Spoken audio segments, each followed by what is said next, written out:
Bonjour à tous, j'espère que vous allez tous très bien. Je suis très heureuse de vous retrouver pour cette nouvelle vidéo, la première de 2021.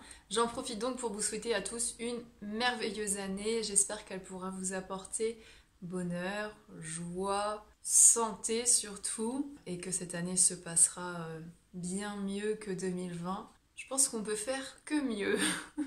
Et si toutefois vous visionnez cette vidéo durant l'année 2021, j'espère que votre année se passe très bien. On se retrouve pour une nouvelle vidéo intitulée Témoignage d'une hypersensible, les 5 clés pour bien vivre son hypersensibilité. Surtout ne prenez que ce qui résonne en vous, que ce que vous avez l'impression qu'il est bon pour vous de prendre ou d'entendre. Laissez tout ce qui ne vous plaît pas.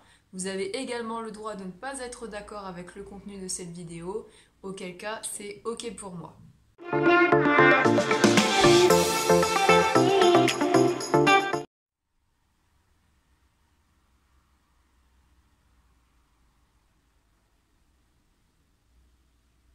Mais pourquoi tu pleures? C'est un film. Ça va aller. Ben, ça sert à rien de pleurer.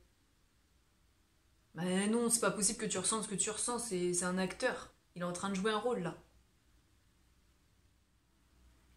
Écoute, moi je vois bien que tu vas pas bien, mais au bout d'un moment, faut que t'arrêtes de prendre sur tes épaules le poids du monde, quoi. Le malheur du monde entier. Tu vas pas passer ta vie à faire la bonne samaritaine et puis chercher à sauver tout le monde, quoi.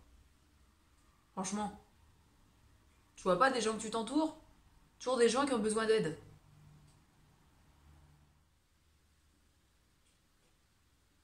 Pour moi, t'inventes. Je te dis franchement, t'inventes. Je vois pas comment c'est possible que t'ailles ressentir ce que lui ressent alors que c'est même pas toi qui le vis. Au bout d'un moment, je pense que ça peut se contrôler, tu vois. Ou alors t'as trop d'imagination et t'imagines trop ce que la personne elle ressent et tu te fais des films et tu peux pas. C'est pas possible. Et puis en plus, t'es mal comme ça toute la journée pour un truc, c'est même pas toi. Faut arrêter, hein. Faut... Donc là, t'es encore en train de pleurer parce que tu trouves le coucher de soleil trop beau. Hmm. Ah oui, oui, c'est très très beau, mais bon, pas au point de pleurer, quoi.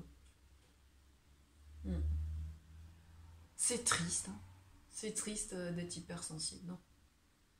Tu pleures tout le temps, en fait.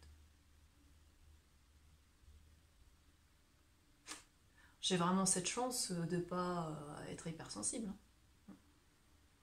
Voilà. C'est pas une maladie, hein. Donc, je me devais de vous présenter quelques préjugés que peuvent entendre, pardon, un grand nombre d'hypersensibles au cours de leur vie. Du coup, c'est des situations qui sont extrêmement régulières dans notre vie et qui peuvent être parfois difficiles à entendre. L'hypersensible n'est pas fou, l'hypersensible n'est pas malade. L'hypersensible est normal, si ce n'est qu'il ressent les émotions et les énergies différemment des autres. Il les ressent physiquement, il les ressent énergétiquement et il les ressent très fortement émotionnellement.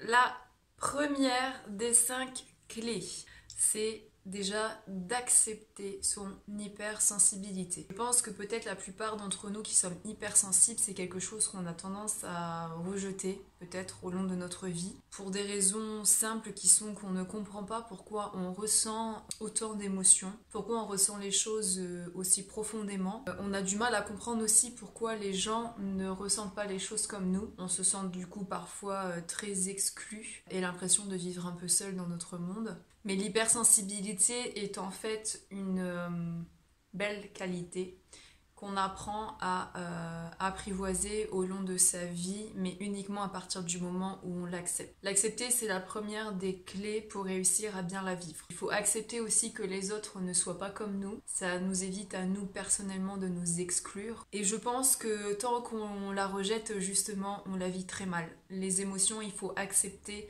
ce qu'elles sont. Il faut accepter la manière dont on les ressent. et il faut accepter de les vivre pour pouvoir s'en libérer. Plus vous conserverez pour vous-même ce que vous vivez, plus vous enfermerez dans une non-communication aussi avec les autres par rapport à ce que vous vivez, plus il sera difficile d'accepter votre hypersensibilité. Et pensez toujours, et ça je pense que c'est quelque chose qu'il faut retenir, enfin moi du coup personnellement ça m'a beaucoup aidé. L'idée que moi je m'en suis faite de mon hypersensibilité, quand j'ai décidé de l'accepter, parce qu'il y a vraiment quelque chose qui a basculé du coup, c'est de me dire que peut-être que si je n'avais pas été hypersensible dans ma vie, du coup à avoir cet élan, à ressentir les choses, autant de choses pour les gens, pour ceux qu'ils vivaient, ressentir leur souffrance, leur peine, leur mal-être parfois, je pense que j'aurais sombré juste avec moi mes propres soucis en fait. Et le fait d'avoir eu cette hypersensibilité, d'avoir eu cette capacité à ressentir ce que les autres ressentaient pour aller vers eux, pour les aider, pour les soutenir, parfois pour les défendre, ça a permis de m'occuper plus un petit peu des autres que de moi-même.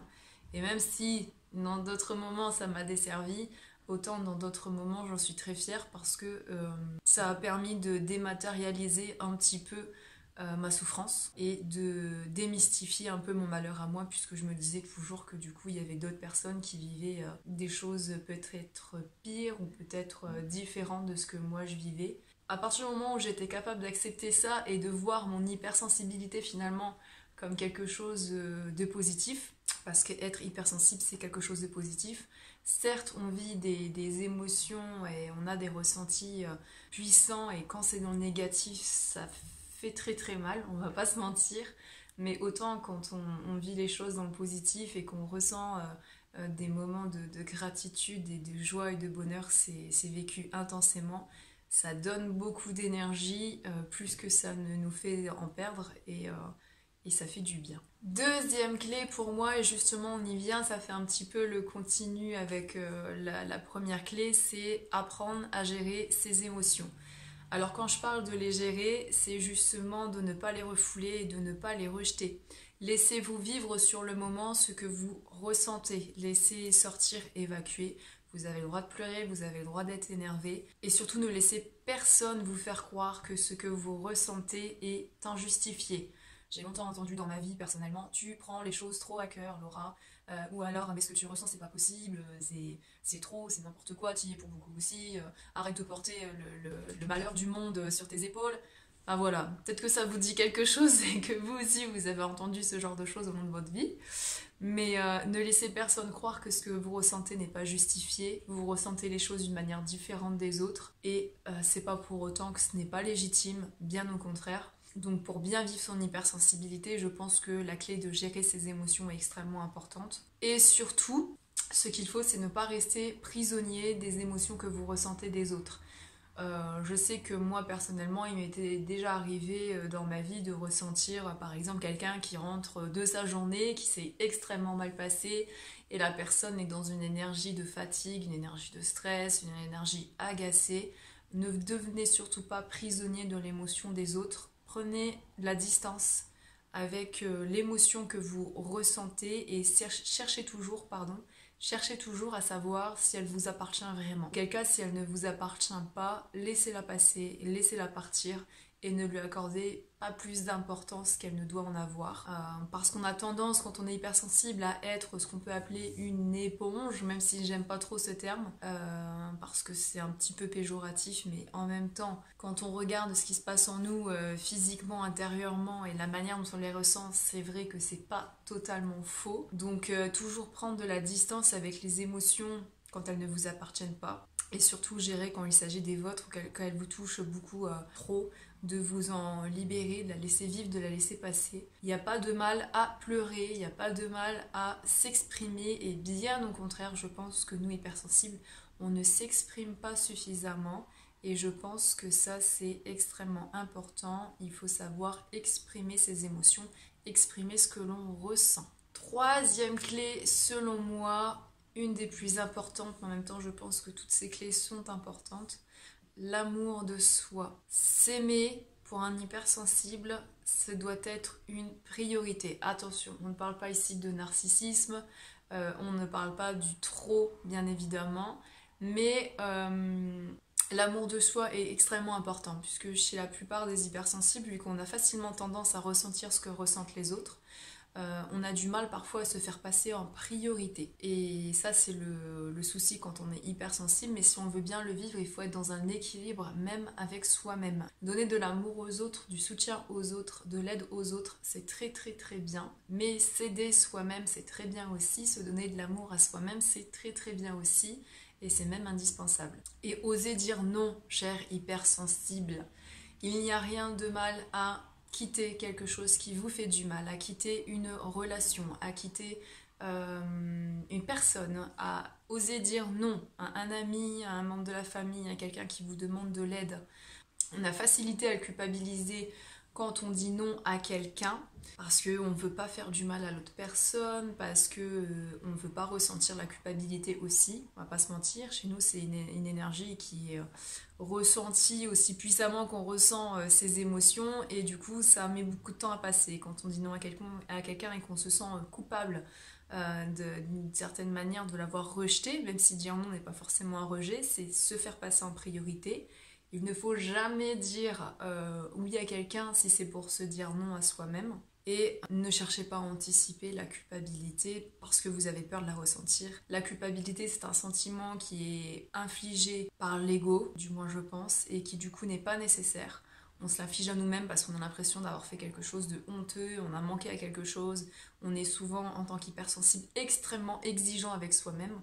Et c'est ça le problème. Il n'y a pas besoin de l'être et autant que ça. Donc, acceptez de dire non, aimez-vous, vous êtes parfait comme vous êtes. Ce que vous ressentez est légitime et l'amour de vous-même vous poussera justement à être vous. Parce que je sais qu'avec l'hypersensibilité, c'est parfois quelque chose quand on vit mal qu'on met de côté et du coup on se crée une carapace, un bouclier où on a la sensation de se protéger ou que c'est nécessaire justement avec les autres et on devient quelqu'un de totalement différent que ce qu'on est vraiment et c'est pas le but. C'est justement dans l'amour de vous-même que vous réussirez à trouver l'équilibre, à la fois dans votre relation avec vous-même et à la fois dans la relation avec les autres. Quatrième point, acceptez que vous avez besoin de temps seul pour vous recharger. Acceptez le fait que vous avez besoin de solitude et ce n'est absolument pas négatif, bien au contraire. Qu'importe ce que diront les autres, si on pense que vous êtes un sauvage, si on pense que vous êtes un solitaire, moi on me l'a déjà dit, mais bon, qu'importe, ce qui compte c'est vous, donc écoutez-vous. Je sais qu'on a souvent besoin d'être seul pour se recharger, pour faire le plein, également pour se reposer, parce que être hypersensible veut donc dire de ressentir les énergies, les émotions très puissamment. J'ai une petite invitée. Et du coup, c'est extrêmement fatigant, surtout qu'on ne ressent pas seulement les nôtres en décuplé, mais également ceux des autres.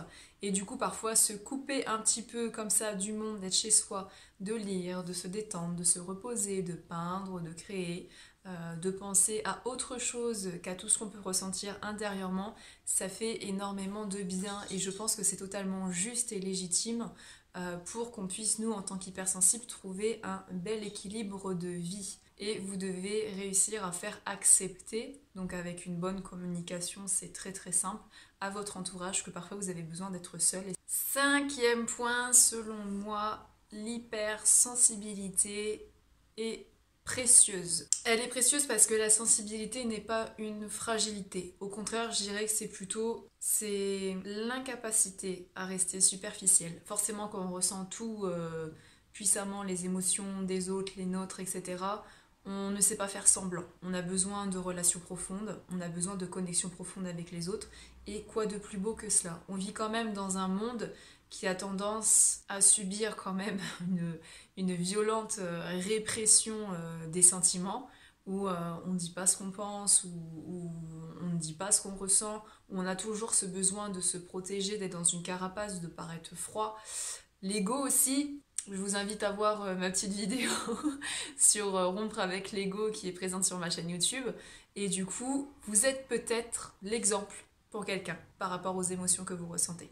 Dites-vous quand même qu'il y a des gens dans ce monde qui sont obligés de prendre des cours d'empathie. Enfin, vous voyez, c'est quand même quelque chose qui n'est pas inné chez tout le monde. Alors il faut que vous compreniez vraiment que c'est précieux et que ça fait de vous qui vous êtes et que si vous l'acceptez, vous pouvez en faire quelque chose de merveilleux à la fois pour vous-même et peut-être qui essaie pour guider ou pour aider les autres. Et je pense aussi qu'elle est extrêmement précieuse et que c'est quelque chose qu'il faut être capable d'accepter, de comprendre et de retenir. Parce qu'elle est aussi un grand catalyseur, je pense, de la construction de merveilleux projets. Ça fait de vous votre créativité, ça fait de vous votre originalité, ça fait de vous la beauté de qui vous êtes. Tout ça peut vous servir. Si ça fait partie de vous, c'est que dans votre chemin de vie, c'était nécessaire que vous ressentiez les choses de cette manière. Ça a de toute façon quelque chose à vous apprendre dans votre vie, à la fois sur vous-même ou sur les autres. Et bien voilà, cette petite vidéo est terminée. J'espère qu'elle vous aura plu. J'espère qu'elle vous aura surtout été utile, qu'elle vous aura peut-être permis d'appréhender l'hypersensibilité d'une manière différente ou qu'elle vous aura permis peut-être à vous, si vous n'êtes pas hypersensible, de comprendre peut-être un peu plus une personne de votre entourage qui l'est. N'hésitez pas à commenter, à liker, pouce en l'air si vous avez aimé la vidéo. Je vous invite également à vous abonner histoire de ne pas louper les prochaines vidéos et de pourquoi pas visionner les anciennes. N'hésitez pas à me donner votre avis sur ce contenu, si vous avez aimé, s'il y a des sujets que vous aimeriez que je puisse traiter. Si vous avez besoin d'aide également, vous retrouverez juste en dessous de la vidéo mon adresse mail pour me contacter. Et je vous dis à bientôt pour la prochaine vidéo et d'ici là, prenez soin de vous.